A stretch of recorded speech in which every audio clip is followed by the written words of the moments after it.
라우던 카운티 여러분 기억나십니까? 버지니아주에 있는 라우던 카운티. 이 카운티는 전국적으로 화제가 됐었고 실제로 버지니아주에서 그 글렌 영킨 주지사가 당선되게 하는 아주 중요한 트리거 역할을 했던 사건 이곳에서 나왔죠. 라우던 카운티에 있는 한 고등학교에서 덜렁덜렁 남학생이 난 트랜스젠더 여성이에요 하고 치마를 입고 다녔는데 이 학생이 고등학교 화장실, 여자 화장실에 들어가 가지고 그 안에서 이를 보고 있던 여학생을 성폭행을 했다는 것입니다. 그 사건이 보고가 됐습니다, 학교에. 그리고 교육위원들이 그 문제에 대해서 알고 있었습니다. 그럼에도 불구하고 이 교육위원들은 그 사건을 조용히 덮어주려고 했고 그 학생을 그냥 다른 학교로 전학시키는 것으로 마무리하려고 했습니다. 근데 전학도 멀리 간 것도 아니고 또 같은 교육청 안에 있는 교육구 안에 있는 다른 고등학교로 보냈던 것이고요. 근데 이 덜렁덜렁 트랜스젠더는 자기가 죄를 짓고도 그 죄 지은 것에 대해서 처벌을 제대로 받지 않아서 그랬는지 깨닫지를 못했던 것 같습니다. 새로 전학 간 그 학교에서 또 이상한 짓을 저지릅니다. 2주 사이에. 그래서 보안관이 나섭니다. 이거 이렇게 둬서는 안 된다. 그래서 보안관이 잡아가지고 가서 법원에 데리고 가서 유죄 판결을 받아냅니다. 그런데 그러한 사건이 유죄 판결이 나올 때까지 지금 교육위원들은 계속 조용히 입 막고 있었다라는 것이죠.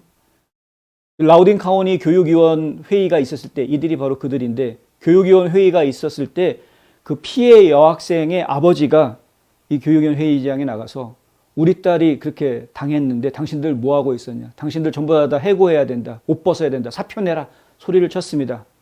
그랬더니 이 교육위원들은 아나무인격으로 적반하장격으로 경찰을 부릅니다.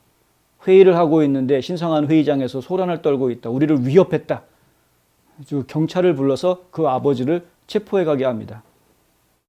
너무나 억울한 일이 벌어졌죠. 이 일이 모든 사람들에게 알려지게 됐고 전국적으로 화제가 됐고 결국에는 버지니아 안에서 글렌 영킨을 후원하는 학부모 모임이 만들어지게 되고요. 영킨 후보가 결국에는 버지니아 주지사에 당선됐죠. 영킨 후보뿐만이 아니라 뭐 줄줄이 다 이 주요 공직에 다 공화당 의원들이 당선이 되는 이런 상황이 벌어집니다. 말 그대로 버지니아의 레드 웨이브, 붉은 물결이 출렁였다라고 이야기할 수 있는 그런 상황이 벌어졌고요. 이것은 전국적으로도 하나의 이정표가 되어 주어서 우리 주에서도 혹시 저런 일들이 벌어질 수 있지 않겠느냐 이런 이야기들이 이제 더 나오게 됐죠. 목소리가 더 커지게 됐죠. 그래서 각 지역별로 부모들의 권리를 인정해주는 교육에 참여할 수 있는 간섭할 수 있는 부모들의 권리를 인정해주는 법들이 만들어지기 시작하고요. 학교 안에서 특히 공립학교 안에서는 이런 그 비판적 인종 이론 교육이 자리 잡지 못하게 하자라는 법안들도 만들어지게 되고 학부모들을 대상으로 한 계몽 캠페인이 더 확산되게 됩니다.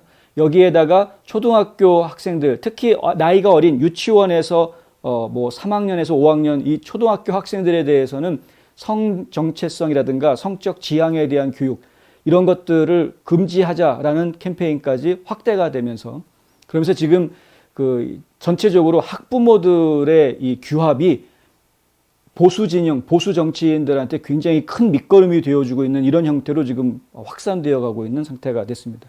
그 라우던 카운티의 교육위원들 드디어 재판을 받게 된다. 지금 대배심 조사를 받고 있는 상황이다라는 이야기가 나와 있는데요. 워싱턴 이그제미너에서 보도한 바에 따르면은 라우던 카운티 교육청은 성명을 내고 법에 의해 허용된 범위 내에서 그리고 모든 적용 가능한 법적 특권에 따라 우리 학생들의 사생활 권한, 그러니까 프라이버시를 보호하면서 특별 대배심의 합법적인 요청에 협력할 것이다 라고 밝혔습니다. 교육청은 이 사건이 있은 이후에 타이틀 구조 코디네이터를 정규직으로 채용했다라는 이야기인데 이게 뭐냐면 타이틀 구조는 지난번에 살짝 말씀드린 적이 있지만은 차별을 금지하는 연방법을 이야기하는 겁니다. 그러니까 이제 차별당하지 않게 성적 지향성 때문에 차별당하지 않게끔 하는 그 타이틀 구조가 실제 학교 교육 일선에서 어떻게 적용되어져야 하는지를 이제 중간에서 역할해주는 그런 코디네이터를 정규직으로 채용을 했다는 것이고요.